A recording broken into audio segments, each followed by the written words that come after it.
여러분, 하나님께서 우리와 함께 하심을 믿으십니까?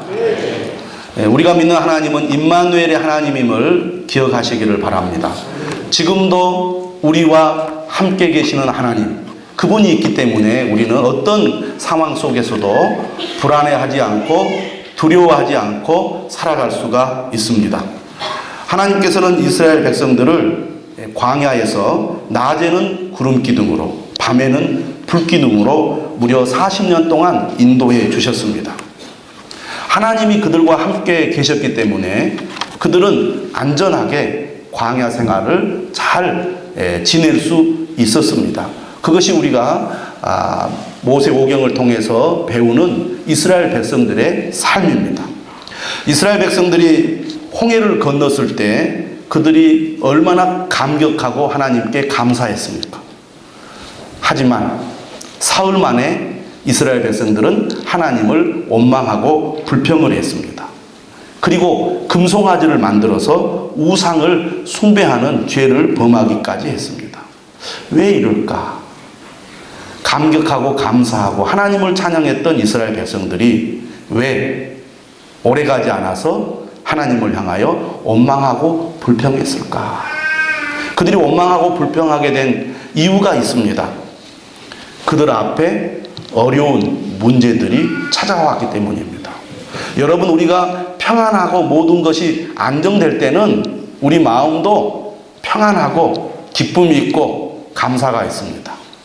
그런데 어려운 문제에 부딪혀서 내 힘으로 그 문제를 해결할 수 없다는 생각이 들 때 우리의 마음은 달라집니다. 그래서 나도 모르게 원망이 나오고 불평이 나오는 것이죠. 더 중요한 것은 하나님이 이스라엘 백성들과 함께 계심에도 불구하고 그 사실을 잊어버렸다는 것입니다. 하나님은 40년 동안 이스라엘 백성들을 한 번도 떠나지 않으셨습니다. 그럼에도 불구하고 그들은 하나님이 우리와 함께 계시다는 사실을 잊어버리고 원망하고 불평을 했다는 거예요. 더 놀라운 일은 그럼에도 불구하고 하나님은 이스라엘 백성들을 버리지 않고 계속해서 인도해 주셨다는 것입니다. 얼마나 감사합니까? 우리가 잘못할 때마다, 우리가 넘어질 때마다 하나님이 우리를 버리시고 외면해 버리신다면 우리가 어떻게 살겠습니까? 하나님은 그럼에도 불구하고 나는 너를 사랑한다. 나는 너를 끝까지 사랑한다. 나는 너를 절대로 포기하지 않는다. 이런 말씀을 우리에게 주시는 분이거든요. 신실하신 하나님은 이스라엘과의 약속을 저버리지 않으신 분입니다. 그 약속을 끝까지 지키시는 분이죠. 우리가 예수님의 말씀을 통해서도 들었던 말씀이지만 우리 하나님은 어떤 하나님이냐? 우리를 끝까지 사랑하시는 하나님이십니다. 따라서 합시다. 하나님은 우리를 끝까지 사랑하신다. 이 확신을 가지고 살아간다면 여러분들 앞에 어떤 문제가 찾아와도 두려워하지 않을 수 있습니다. 하나님께서는 이스라엘 백성들을 신의 광야로 인도해 주셨습니다. 그리고 모세를 신의 산으로 부르셨습니다. 십계명을 주시고 율법을 주셨습니다. 거룩한 하나님의 백성으로 살아가도록, 뿐만 아니라 그들이 하나님을 바라보고 하나님 중심으로 살아갈 수 있도록 성막의 설계도를 하나님이 제시하셨습니다.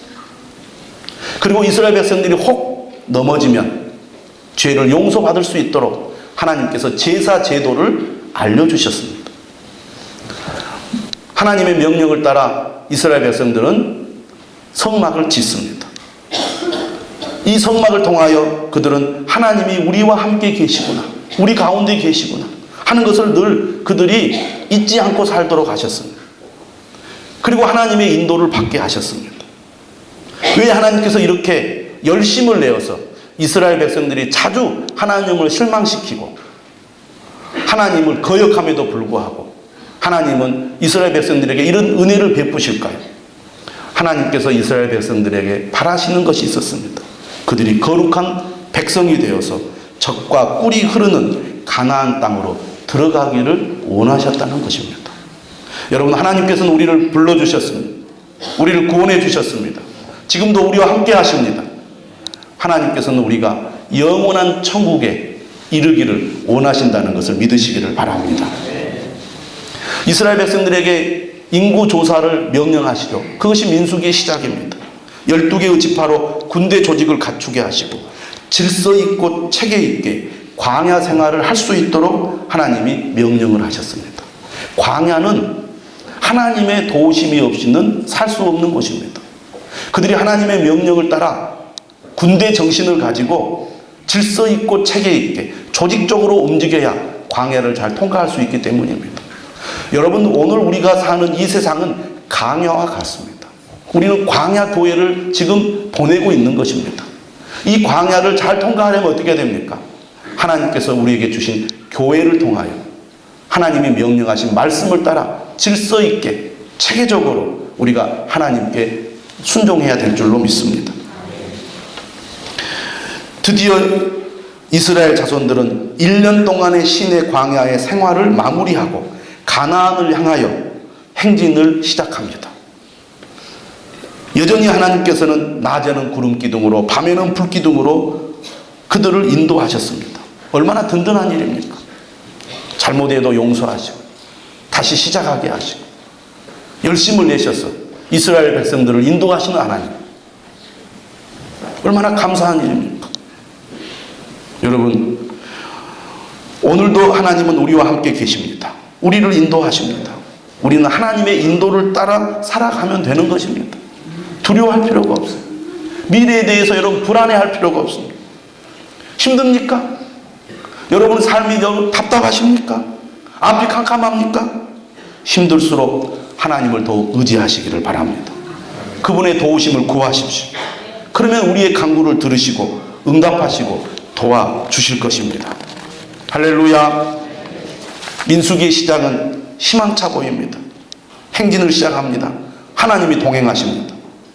야, 앞으로 정말 좋은 일만 있을 거야. 그런 기대를 우리는 민수기 10장에서 합니다. 그런데 11장으로 넘어가면서 그 희망은 사라져 버립니다. 민수기 11장부터 일어나는 사건들을 보면 출애굽기의 슬픈 기억이 다시 떠올라요. 아, 또 도졌구나. 또 도졌어. 11장에서 백성들은 악한 말로 하나님을 원망합니다.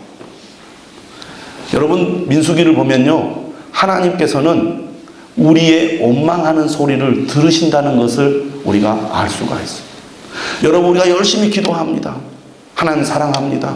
하나님을 믿습니다. 하나님 도와주십시오.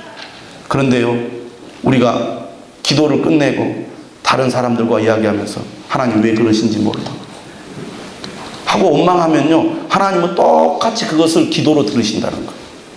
눈 감고 엎드려 기도하는 소리만 들으시는 것이 아니라 우리가 믿음의 형제 자매들과 아니면 가족들과 하는 불평과 원망의 소리도 하나님은 기도와 똑같이 들으신다는 것을 우리가 알아야 됩니다.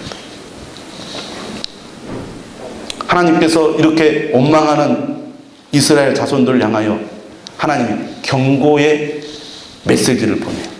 어떻게 하느냐? 불로 하나님이 이 징계를 하는데 이스라엘 진영 가운데 불을 내린 게 아니고 끝자락에 불을 내립니다. 왜? 너희들 원망하지 마라. 내가 너희와 함께 있잖아. 나를 잘 믿어라. 경고만 하시는 거예요. 그러면 어떻게 해야 됩니까? 잘못했습니다. 더 이상 원망하지 않겠습니다. 하나님을 의지하겠습니다. 힘들면 하나님께 기도하겠습니다. 이래야 되는데 이스라엘 백성들이 그것을 금방 또 하나님이 용서해 주시니까 잊어버려요. 그래서 그 다음 또 불평을 합니다. 그들 중에 섞여 사는 다른 인종들이 탐욕을 품게 돼요. 아이고, 우리가 여기 와가지고 만나만 먹고 못 살겠다.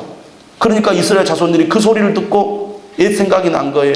아, 우리가 애굽에 있을 때는 다양한 음식들을 먹었는데 여기에서는 만나만 먹어서 정말 힘들다.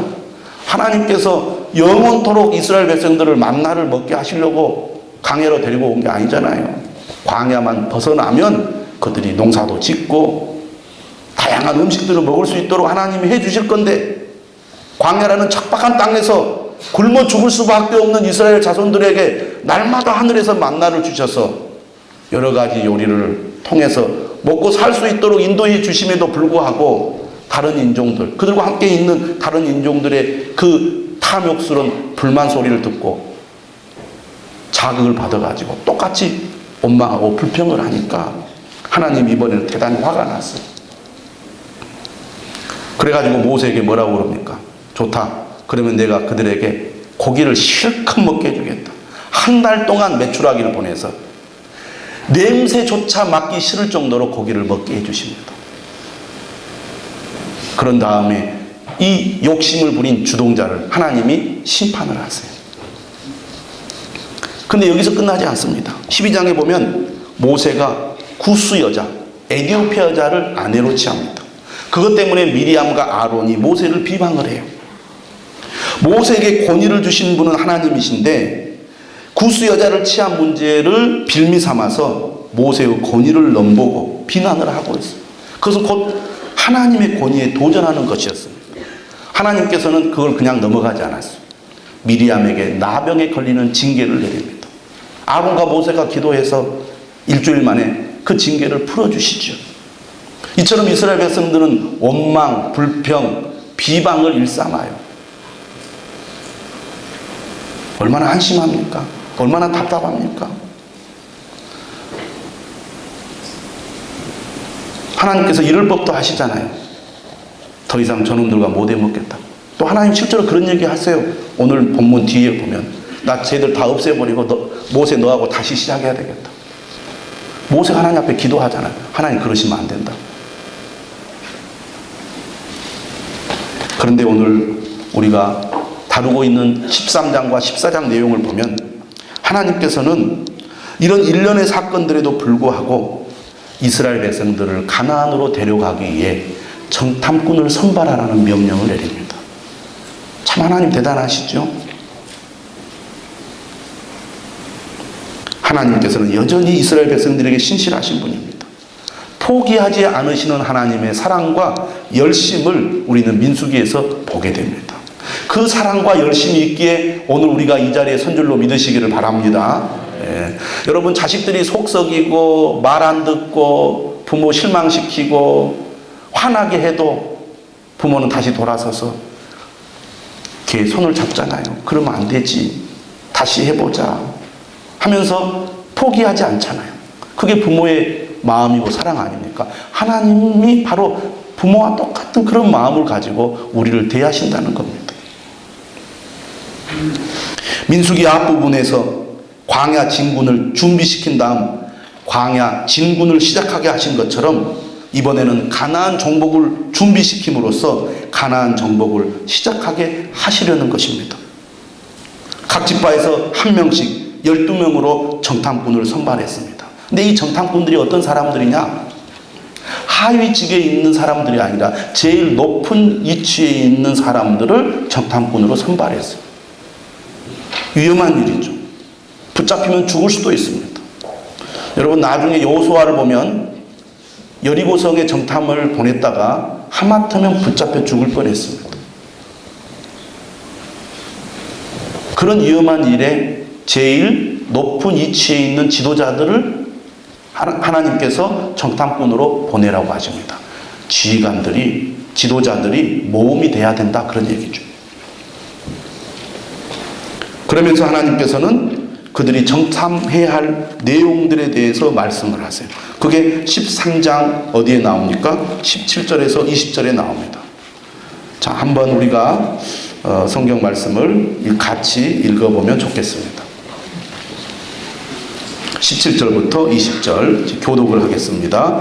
모세가 가나안 땅을 정탐하러 그들을 보내며 이르되 너희는 네겝길로 행하여 산지로 올라가서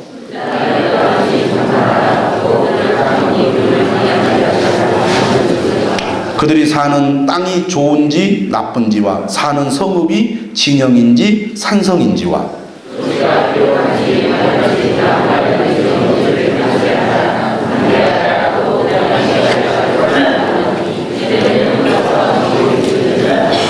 예. 자, 이 내용을 보면 지금 매우 중요한 임무를 맡아서 정탐을 하러 갑니다. 이것은 이스라엘 백성들이 땅을 차지하냐 못하느냐. 그들의 미래가 성공하느냐 실패하느냐, 매우 중대한 지금 임무를 맡은 것입니다. 이건 살고 죽는 문제예요. 사느냐 죽느냐의 문제잖아요.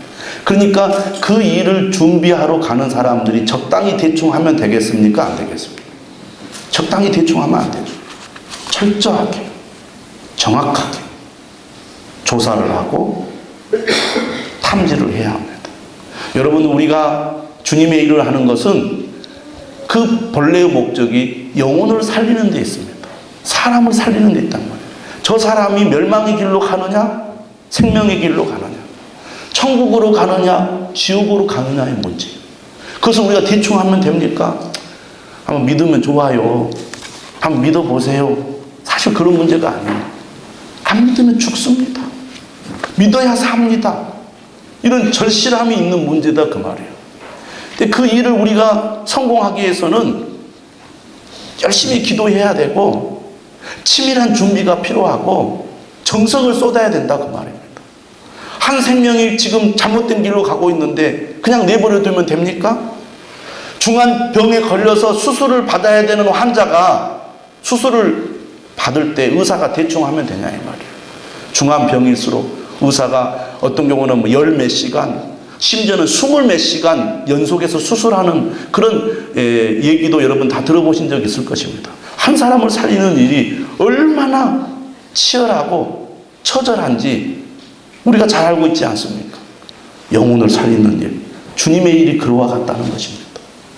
그래서 주님은 모세를 통하여 정탐꾼에게 너희들이 정확하게, 확실하게 정탐을 하라 하고 보냅니다. 그래서 아무나 보낼 수 없었던 것 같아요. 그만큼 책임감이 있는 확실한 사람을 정탐꾼으로 보낸 것 같습니다. 상세히 관찰하고 조사하라. 그 대신 너희들 담대하라. 증거물을 가져와라. 이렇게 명령을 내려서 드디어 정탐을 하러 떠납니다. 그 정탐 기간이 무려 40일이 걸렸어요. 40일 동안 정탐을 마치고 돌아왔습니다. 그리고 보고를 합니다. 어떤 임무를 맡았다면 우리가 그 임무를 성실하게 수행해야 되고, 성실하게 수행했다면 그 성실한 수행의 결과를 잘 보고해야 되겠죠. 보고가 중요합니다.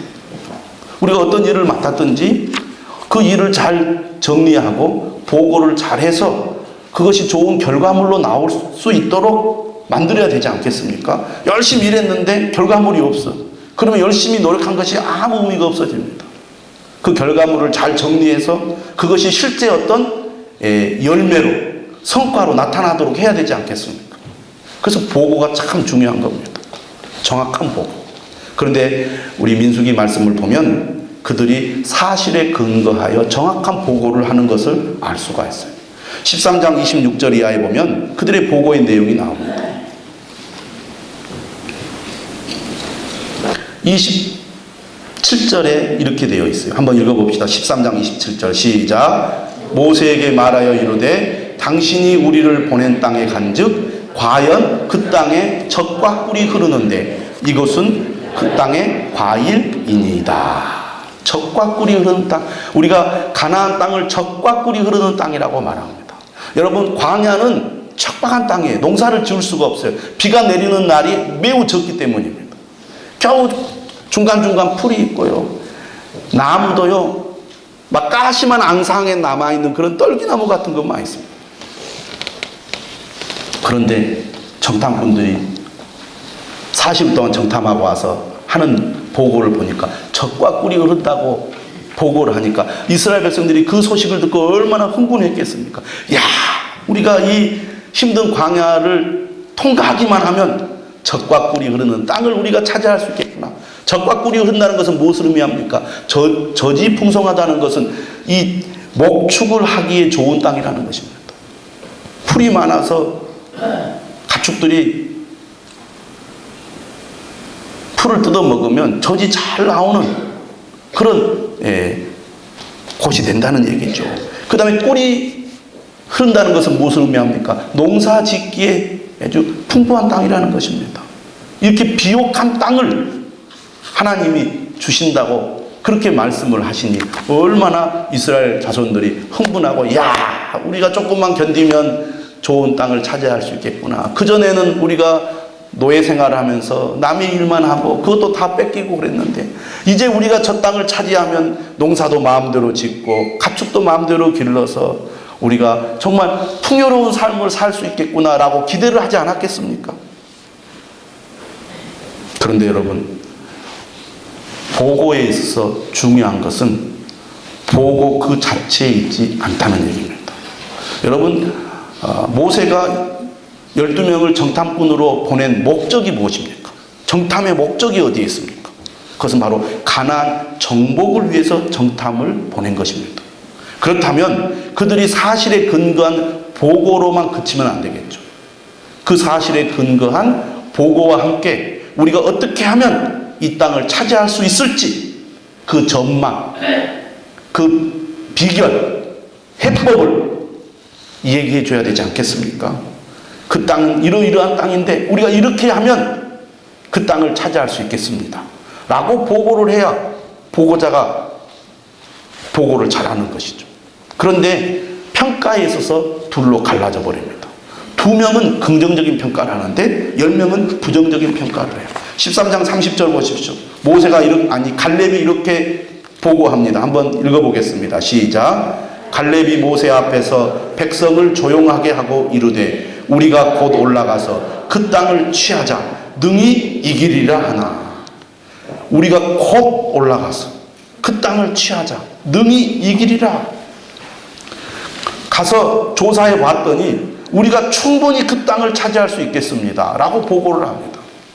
그러면 다른 사람들도 맞습니다, 할 수 있습니다 이렇게 보고했더라면 완전히 상황은 달라졌을 것입니다. 그런데 31절부터 33절 긍정적인 보고와 달리 부정적인 보고는 훨씬 더 깁니다. 나머지 사람들 뭐라고 보고합니까? 우리는 능히 올라가서 그 백성을 치지 못하리라. 그들은 우리보다 강하니라. 그러면서 32절 이렇게 되어 있어요. 한번 같이 읽겠습니다. 시작. 이스라엘 자손 앞에서 그 정탐한 땅을 악평하여 이르되 우리가 두루 다니며 정탐한 땅은 그 거주민을 삼키는 땅이요 거기서 본 모든 백성은 신장이 장대한 자들이며.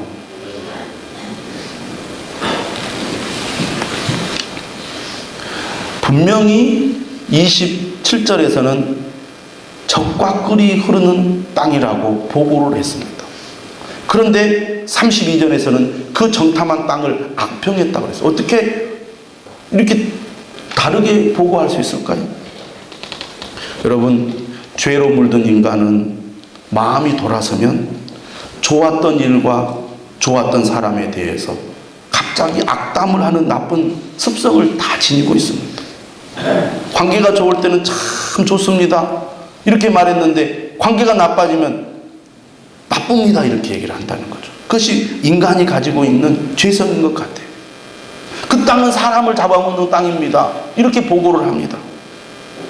그러면서 가나안 족속에 대한 과장된 평가로 공포심을 저장해요. 그리고 정탐꾼들은 자신들에 대해서는 메뚜기 같다고 하면서 자신들을 비하하고 낮은 자존감을 보입니다. 똑같이 보고 왔는데 왜 이렇게 평가가 달라졌을까요? 그것은 바로 이 나머지 10사람들은 가나안 정탐의 목적을 망각해 버렸습니다. 왜 그들이 가나안 정탐을 하러 갔는지 그걸 잊어버린 거예요. 왜냐하면 너무나 자신들보다 거대한 힘을 보면서 두려움에 사로잡혔기 때문입니다. 우리가 가나안 정탐을 하러 간 목적은 가나안 땅을 정복하러 간 거거든요.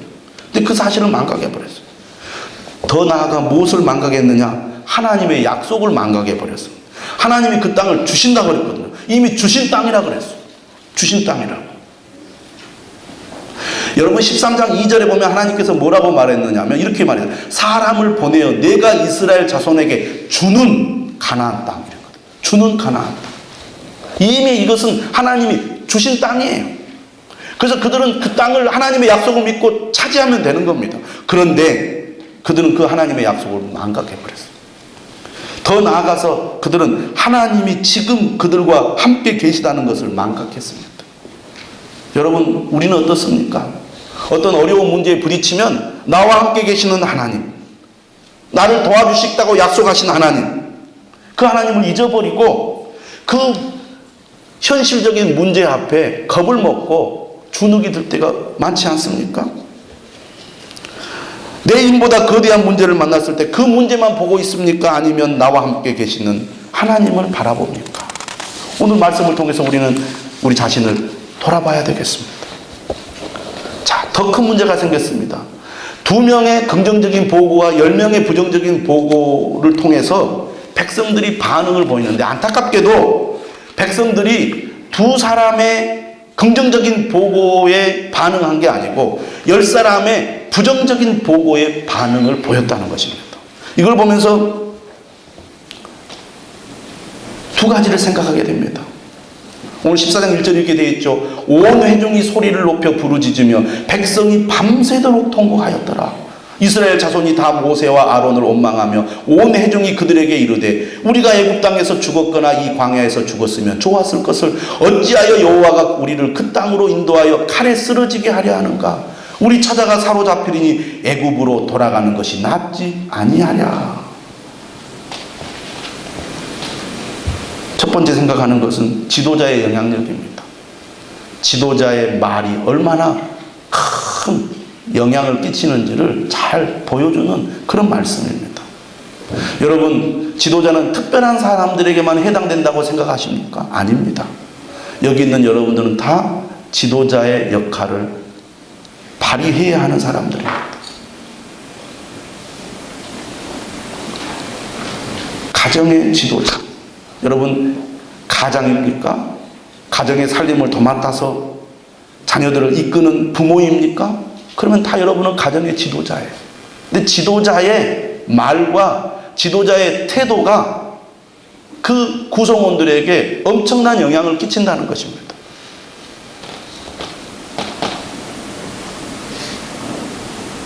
교회 안에서도 마찬가지입니다. 내가 섬기는 사람들에게 나는 어떤 영향을 끼치고 있습니까? 영향을 안 끼치는 것 같아도요, 다 영향을 끼치게 되어 있어요.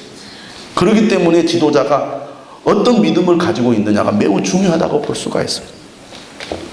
가정에서 부모가 하나님을 신뢰하고 하나님을 의지하고 하나님께 순종하는 삶을 살아갈 때 자녀들은 고스란히 그것을 배우게 되어 있습니다.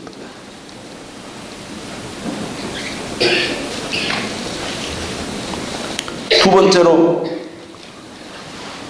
정탐꾼의 보고에는 부정적인 보고를 하는 사람만 있었던 게 아니죠. 긍정적인 보고를 한 2사람이 있었습니다. 그런데 그들은 겁을 주는 세상의 소리에만 귀를 기울였지 하나님의 약속의 말씀에는 귀를 기울이지 않았다는 것입니다. 여러분, 어떤 소리에 귀를 기울이십니까? 오늘 우리가 사는 이 세상에는요, 늘 우리를 불안하게 하고 두려워하게 하고 염려하게 하는 소리가 늘 끊임없이 나옵니다. 여러분, 그 소리를 듣고 겁을 먹고 불안해합니까? 아니면 하나님의 약속의 말씀을 믿고 신뢰하고 있습니까? 오늘 우리가 14장 말씀을 통해서 배우는 가장 큰 교훈은 무엇입니까? 왜 이스라엘 자손들이 광야에서 실패한 삶을 살 수밖에 없었는가? 그 근본에는 뭐가 있습니까? 하나님에 대한 불신, 하나님에 대한 불신앙이 있었다는 것입니다. 여러분, 우리가 세상을 살아가면서 100% 만족하는 것이 가능할까요?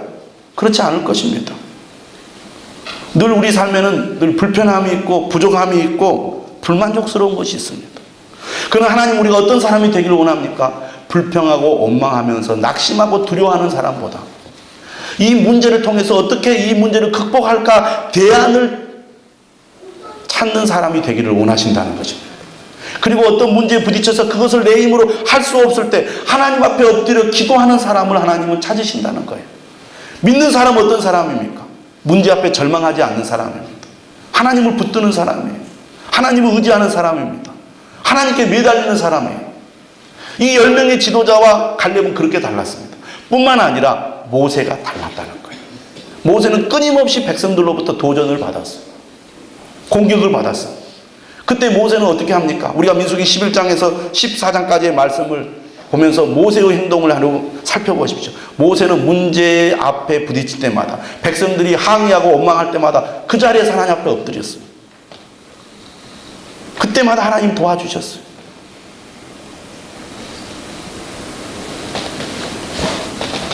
그러나 백성들은 소리를 높여서 부르짖으면서 밤새도록 통곡을 했어요. 그들의 원망이 어디까지 이르게 됩니까? 하나님까지 향하게 돼요. 왜 우리가 원망과 불평을 주의하고 조심해야 됩니까? 원망과 불평의 뿌리는 하나님에 대한 불신에 있기 때문입니다. 원망과 불평을 그대로 내버려 두면 하나님을 향한 그런 불신과 대적으로 나타나게 돼 있어요. 그리고 그것은요, 전염성이 있어요. 다른 사람들에게 부정적인 영향을 끼칩니다. 여러분, 정말 현실에 대해서 못마땅하고 신앙생활 하는 것이 정말 마음에 들지 않으면 하나님과談판을 해야 돼요. 하나님과 씨름하십시오. 하나님께 매달리십시오. 하나님 왜 그러시냐고. 모세도 그러잖아요. 모세가 12장에서 뭐라 그럽니까? 하나님 못해 먹겠습니다. 나를 죽여주세요. 그래요. 어떻게 보면 모세도 똑같이 원망 불평하는 그런 말을 합니다. 근데 백성들은요, 사람들 앞에서 원망과 불평을 했어요. 다른 사람들. 모세는요, 하나님과談판을 했습니다. 여러분, 정말 힘들고 어려울 때가 있어요. 답답할 때가 있어요. 문제가 잘 해결되지 않고 풀리지 않을 때가 있어요. 오히려 내가 하나님을 믿음에도 불구하고 내 삶의 문제가 더 꼬일 때가 있습니다. 더 거꾸로 갈 때가 있어요. 그러면 당연히 탄식이 나오고 원망이 나오죠. 하나님 왜 그러십니까? 라고 할 수 있어요. 그렇게 해서 하나님과 씨름해서 문제를 해결해 가야 됩니다. 그러지 않고 우리가 원망과 불평을 이렇게 노출을 시키면요, 그것이 신앙의 독이 돼요. 남에게 나쁜 영향을 끼칠 뿐만 아니라 할 수 있는 잠재력을 하나님이 주셨음에도 불구하고 나는 못해. 끝이야. 이스라엘 백성들이 그랬어요.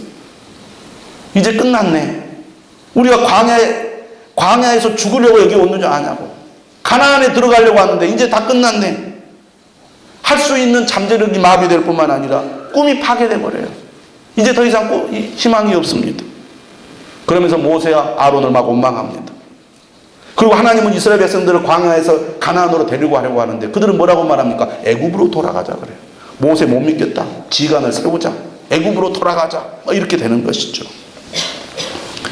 원망과 불평이 하나님을 향한 불신앙으로 드러나면서 우리의 신앙을 곤두박질치게 만들고 있습니다. 이런 상황 가운데서 오늘 성경을 보니까 여호수아와 갈렙은 10사람과 백성들과는 전혀 다른 태도를 취하고 있습니다. 뭐라고 말합니까? 14장 6절에 보니까요, 여호수아와 갈렙이 자기들의 옷을 찢으면서 이스라엘 자손 온 회중에게 이렇게 말합니다. 우리가 두루다니며 청탐한 땅은 심히 아름다운 땅이라. 여호와께서 우리를 기뻐하시면 우리를 그 땅으로 인도하여 들이시고 그 땅을 우리에게 주시리라. 이는 과연 젖과 꿀이 흐르는 땅이니라. 할렐루야. 여러분, 문제 앞에서 여호수아와 갈렙 같은 믿음의 고백을 할 수 있기를 바랍니다. 진짜 믿음은 힘들고 어려울 때 발휘되어야 한다는 것입니다. 갈렙이 어떤 사람입니까? 갈렙은요, 그 이름의 뜻이 개라는 뜻을 갖고 개, 멍멍 짖는 개입니다. 충성심을 잘 드러내는 충견이라는 의미를 가지고 있어요. 갈렙은 본래 이방 족속 출신입니다. 그나스 사람이에요. 그런데 유다 지파에 합류한 인물입니다. 오히려 본래 유다 이스라엘 사람들보다 훨씬 더 믿음이 좋은 사람이었습니다. 여러분, 어떤 출신 배경이 중요한 게 아니죠. 하나님은 어떤 사람을 보십니까? 그 중심에 하나님을 절대적으로 신뢰하는 사람을 보신다 그 말입니다. 여호수아와 갈렙은 하나님을 의지했습니다. 하나님을 신뢰했습니다. 어떤 어려움 속에서도 절망하지 않고 하나님의 약속을 붙들었습니다. 뭐라고 얘기합니까? 다만 여호와를 거역하지는 말라. 또 그 땅 백성을 두려워하지 말라. 그들은 우리의 먹이라. 그들의 보호자는 그들에게서 떠났고 여호와는 우리와 함께 하시느니라. 그들을 두려워하지 말라. 여러분 오늘도 우리에게 이 믿음이 있기를 바랍니다. 여러분의 앞에 놓여있는 현실이 두렵습니까? 그것 때문에 여러분 원망과 불평이 나옵니까? 여러분 하나님을 믿으시기를 바랍니다. 하나님이 지금도 우리와 함께 하십니다. 약속의 말씀을 믿고 믿음으로 고백하십시오. 그러면 주님이 도와주실 것입니다. 온 회중들이 여호수아와 갈렙을 돌로 치려고 했습니다. 그때 여호와의 영광이 그들을 회막에서 이스라엘 모든 자손에게 나타나셔서 그들을 보호해 주셨어요. 여러분 오늘 우리가 이 민수기 말씀을 통해서 이스라엘 백성들의 광야의 실패를 통해서 무엇을 깨닫습니까? 마음을 다해 그리스도를 따라야 한다는 것을 우리는 배워야 합니다. 선줄로 생각한 자는 넘어질까 조심해야 될 줄로 믿습니다. 아 이렇게 힘든데 어떻게 우리가 정말 이걸 이겨낼 수 있을까? 두려워하지 마십시오. 하나님께서는 감당할 시험밖에는 주지 않으신다는 것을 믿으시기를 바랍니다. 갈렙과 여호수아가 가나안 땅에 들어갈 수 있었던 것처럼 여러분 어려움 속에서도 두려워하지 않고 하나님을 굳게 신뢰하고 의지하는 저와 여러분들을 영원한 천국까지 인도해 주실 줄 믿으시기를 바랍니다. 찬송하겠습니다.